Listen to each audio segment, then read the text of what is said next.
Hello बच्चों, आज हम खत्म करने वाले हैं the most interesting chapter of the physics, that is force and laws of motion. तो आज हम इसके अंदर बात करेंगे थर्ड लॉ की। थर्ड लॉ से पहले आप एक चीज बताओ मुझे, स्विमिंग आप में से किस किस बच्चे को पसंद है? मतलब किस किस बच्चे का मन करता है मैं इतना बड़ा स्विमर बन जाऊं कि एक बारी में पूरा का पूरा ओशियन पार कर जाऊं? बहुत बच्चे होंगे ऐसे में, ध्यान से समझो। खैर, उस लेवल की स्विमिंग भी नहीं, तो स्विमिंग थोड़ी बहुत आप में से बहुत बच्चों ने सीखी भी होगी और बहुत बच्चे सीखना चाहते भी होंगे, and may be in future वो स्विमर बन भी जाए अच्छे। तो जिस टाइम पर आप स्विमिंग करोगे ना, तो उसमें न्यूटन्स का थर्ड लॉ लगेगा। अब बच्चे चौंक गए होंगे, न्यूटन्स का थर्ड लॉ कैसे? मतलब स्विमिंग में भी फिजिक्स आ गई? तो हाँ बच्चों, स्विमिंग में भी फिजिक्स है।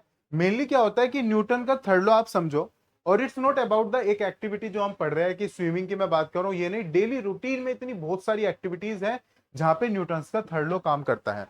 उससे पहले हम ऐसा यूनिट की बात करें जो हमने सेकंड लॉ में पढ़ा था कि न्यूटन्स का सेकंड लॉ से एक फॉर्मूला निकल के आया था, force is equal to mass into acceleration.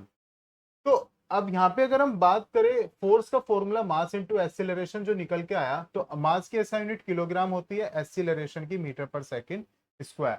तो फाइनली किलोग्राम मीटर पर सेकंड स्क्वायर आपका बन जाता है किसके इक्वल? न्यूटन के इक्वल। तो ये जो फोर्स है ये इंट्रोड्यूस कराया गया था सर आइजैक न्यूटन के थ्रू, तो दैट्स वाई इसकी जो ऐसा यूनिट है वो क्या रखी गई है? न्यूटन भी रखी गई है।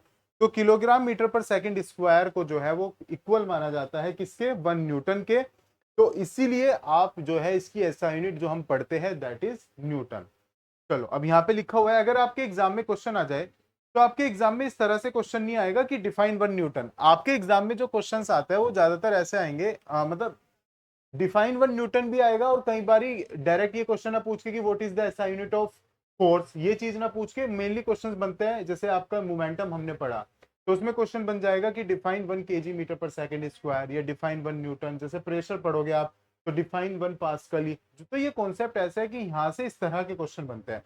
तो उसके लिए आपको फॉर्मूला याद होना चाहिए। जब हमने फोर्स को 1 न्यूटन लिया, तो मास को हम 1 किलोग्राम लेंगे और एक्सीलरेशन को 1 मीटर पर सेकंड स्क्वायर लेंगे, और बस इसके ऊपर ही हम डेफिनेशन बना देंगे।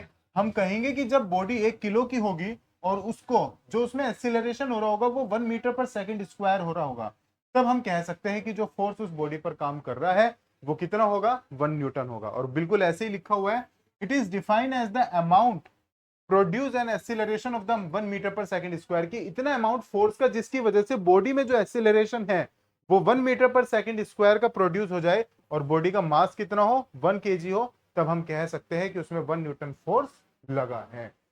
चलो, अब बात करेंगे न्यूटन्स के first law and second law के यूजेस को तो छोड़ो आप, इसमें हम पढ़ लेते हैं मेनली थर्ड लॉ। और थर्ड लॉ की एक्टिविटीज भी बहुत ज्यादा जरूरी है, कहां कहां पे थर्ड लॉ जो है वो काम करता है। चलो, सबसे पहले थर्ड लॉ समझो। For every action there is an equal and opposite reaction. हर एक एक्शन का इक्वल एंड अपोजिट रिएक्शन होता है। अब कैसे एक्शन का इक्वल एंड अपोजिट रिएक्शन? इसको आप ऐसे मत ले लेना कि मेरे दोस्त से मेरी लड़ाई हो गई तो भाई बदले में मैंने भी उसको बहुत सारी सुना दिया, उसको मार दिया, पीट दिया, वो वाली बात नहीं कि उसका एक्शन आया तो तुम्हारा रिएक्शन आया, ये नहीं।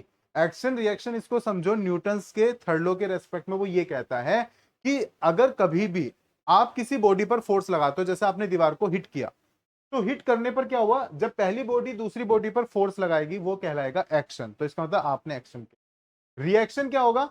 बदले में आपके हाथ में भी दर्द होगा जब आपने दीवार को हिट किया, तो उतना ही सेम फोर्स जितना आपने वॉल पर लगाया था उतना ही सेम फोर्स वॉल भी आपके हाथ पर लगाती है, उसको कहा जाता है रिएक्शन। तो अब ये होता है कि अगर आप कभी भी किसी बॉडी पर फोर्स लगाओगे तो उतना ही same amount force opposite direction में भी लगेगा। आप जो लगा रहे हो या फर्स्ट टाइम जो फोर्स लग रहा है वो एक्शन कहला रहा है, और उसका जो रिवर्ट में आ रहा है वो रिएक्शन कहला रहा है। यहीं पे लगती है स्विमिंग जो है पॉसिबल इसलिए होती है, जब आप अपने हाथों से पानी को पीछे धकेलते हो तो सेम अमाउंट ऑफ फोर्स पानी भी आपकी बॉडी पर लगाता है, जिसकी वजह से आप आगे को पुश होते हो और आप आगे मूव हो जाते हो, जिसकी वजह से स्विमिंग पॉसिबल हो पा रही है। इसीलिए जब आप किसी बॉल को ऐसे नीचे की तरफ थ्रो करते हो तो सेम अमाउंट फ्लोर जो है या अर्थ जो है वो भी उस बॉडी पर लगाती है, जिसकी वजह से वो बॉल ऊपर की तरफ आती है। सेम केस होता है गन का। जब आप गन से, आप नहीं कह सकते, चलो इसमें हम, जब भी कोई गन से फायर करता है तो जितना अमाउंट ऑफ फोर्स आप देखोगे, जब बुलेट आगे को जा रही है तो एक्चुअली यहाँ पे रिकॉइलिंग होती है, यानी कि वो पीछे की तरफ एक फोर्स लगता है जिससे उस बुलेट को आगे की तरफ एक फोर्स मिलता है और वो आगे की तरफ जाती है। तो वहां पे भी न्यूटन्स का थर्ड लॉ लग रहा है। तो आप देख रहे हो कि इतनी सारी चीजें डेली रूटीन में हो रही है और आपको पता भी नहीं था कि न्यूटन्स का थर्ड लॉ वहां पे काम कर रहा है। तो यही चीज यहां पर बताई गई है। The third law of motion states that when an object exerts a force on the another object, जब एक बॉडी दूसरी बॉडी पर फोर्स लगाती है, then same amount of force there is in opposite direction, तो उतना ही amount of force opposite direction में होगा, जिसे रिएक्शन कहा जाता है। और जैसे इसका हमने एग्जांपल ले लिया कि जैसे बुलेट है, उससे हमने फायर की अगर गोली, तो वहां पे हम कह सकते हैं कि न्यूटन्स का थर्ड लॉ ही काम कर रहे हैं। इसके चलो कुछ न्यूमेरिकल्स की अगर हम बात करें, न्यूमेरिकल समझते हैं। न्यूमेरिकल में सबसे पहले आप आ जाओ मोमेंटम के। अगर आपको मोमेंटम कैलकुलेट करने के लिए दिया गया, मास आपको दे दिया गया 2 kg, और यहाँ पर आपको वेलोसिटी दे दी गई है 10 km/h। अब आपको निकालना है मोमेंटम, तो आप फॉर्मूला लगाओगे मास इनटू वेलोसिटी। अब बताओ, बहुत से बच्चे मुझे इसका सोल्व करके बताओ इसका आंसर क्या आ रहा है आपका, जब आप इसको सोल्व करो। जल्दी से सोल्व करना स्टार्ट करो और बताओ, जल्दी जल्दी करो सोल्व और बताओ क्या आंसर आ रहा है।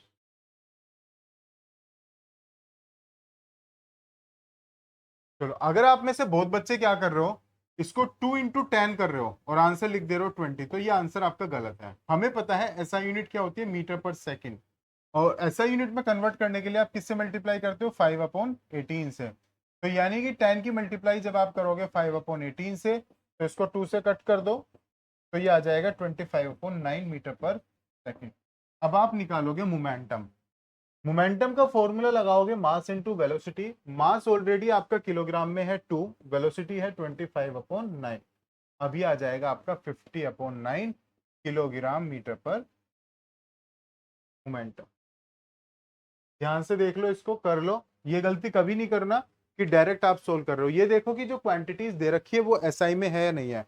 अगर वो एसआई यूनिट में नहीं है तो पहले आप उनको एसआई यूनिट में कन्वर्ट करो, and after that you will solve the numerical. कभी इसको नोट डाउन कर लो, एक बार बिना देखे करने की कोशिश करो इसको।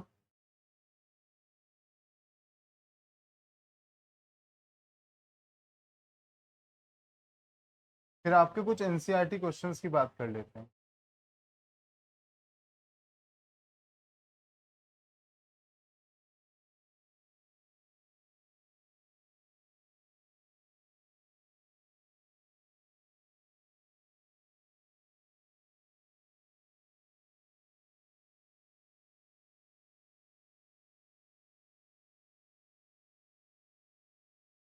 चलो सभी अपनी एनसीईआरटी ले लो, force and laws of motion.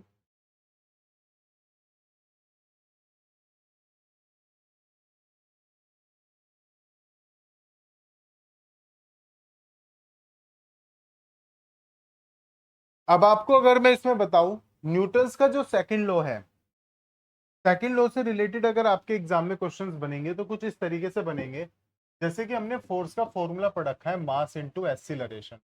अब यहाँ पे अगर आपको डायरेक्ट सीधा सीधा क्वेश्चन ये नहीं होगा कि ये आपको 1 kg दे दिया और एक्सीलरेशन आपको 2 मीटर पर सेकंड स्क्वायर दे दिया, और आपको निकालना है कि भाई 1 × 2, तो आपका 2 न्यूटन फोर्स आया। तो इतना आसान तो आपके लिए वो क्वेश्चन बनाएंगे नहीं। आप क्या है ना कि आप सेकंड या थर्ड क्लास में नहीं हो कि इतनी सिंपल कैलकुलेशन आपको दे दे। आपके लिए क्या आ सकता है, वो यहाँ पे आपको चेक करना चाहेगा कि क्या बच्चे को एक्सेलरेशन का फॉर्मूला याद है, मोशन चैप्टर खत्म हुआ तो मोशन से फॉर्मूले भी भूल गया वो सारे। यहाँ पे अगर उसने आपको दिया कि इनिशियल वेलोसिटी है 2 मीटर पर सेकंड, फाइनल वेलोसिटी 4 मीटर पर सेकंड है, फाइनल वेलोसिटी हो गया 4 मीटर पर सेकंड, टाइम लग रहा है इसमें 2 सेकेंड्स का। चलो, मास है उसका 10 kg, ठीक है, तो इरेज कर देते हैं। अब आप इसमें निकाल के दिखाओ हमें फोर्स कितना होगा। तो फोर्स का फॉर्मूला जब आप मास इनटू एक्सीलरेशन लगाओगे, लेकिन एक्सीलरेशन का फॉर्मूला आपको पता है v - u/t होता है। अब ये वैल्यू 10 है, v की वैल्यू इसमें 4, u की वैल्यू 2 है, और ये भी 2 है, तो ये बन जाएगा 10 × 2/2, कट के कितना आ जाएगा 1। फाइनली ये बन जाएगा आपका 10। इस तरीके से न्यूटन को आप शॉर्ट में स्मॉल एन लिख सकते हैं। तो इस तरीके से यहाँ पे क्वेश्चन बनेंगे और आपको ये करने हैं। ध्यान से देखो इसको, तो भी लिख लो।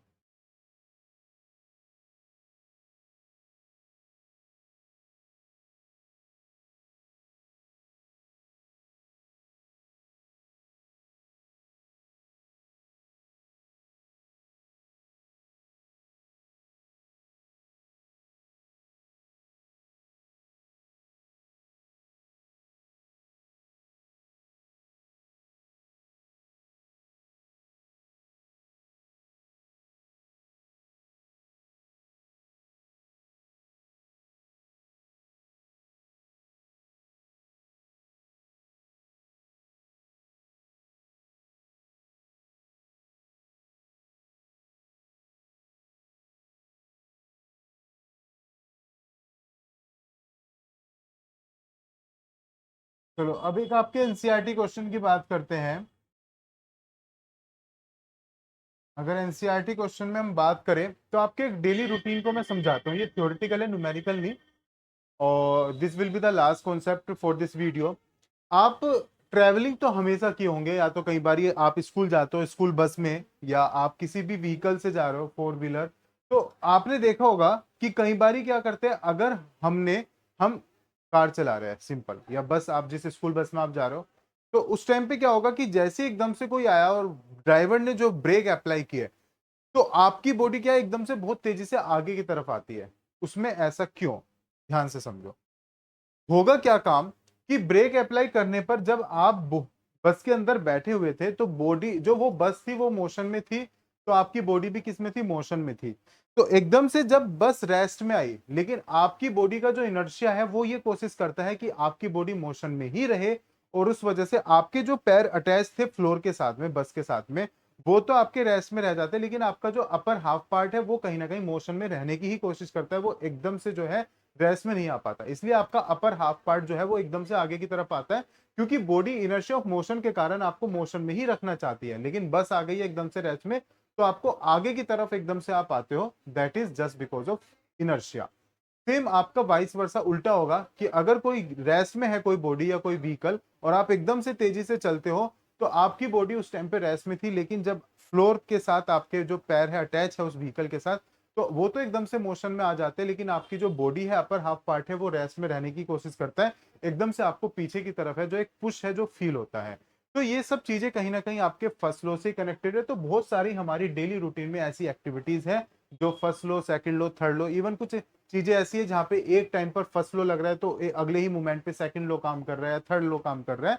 तो ये चीजें आपको कनेक्ट करने की जरूरत है, और फिजिक्स के अंदर यकीन मानिए बहुत आसान है। बस आप चीजों को रियल टाइम में जो इंसिडेंट्स हो रहे हैं उनके साथ कनेक्ट करना सीख जाओ, और फिर देखो आपके लिए फिजिक्स जो है कितना ज्यादा आसान बन जाती है। तो ये सारी चीजें आपको रिवाइज करनी है, फिर इन फॉर्मूले के ऊपर न्यूमेरिकल करके देखो, और जो भी आपके डाउट्स है आप कमेंट बॉक्स में लिख सकते हो। Thank you everyone.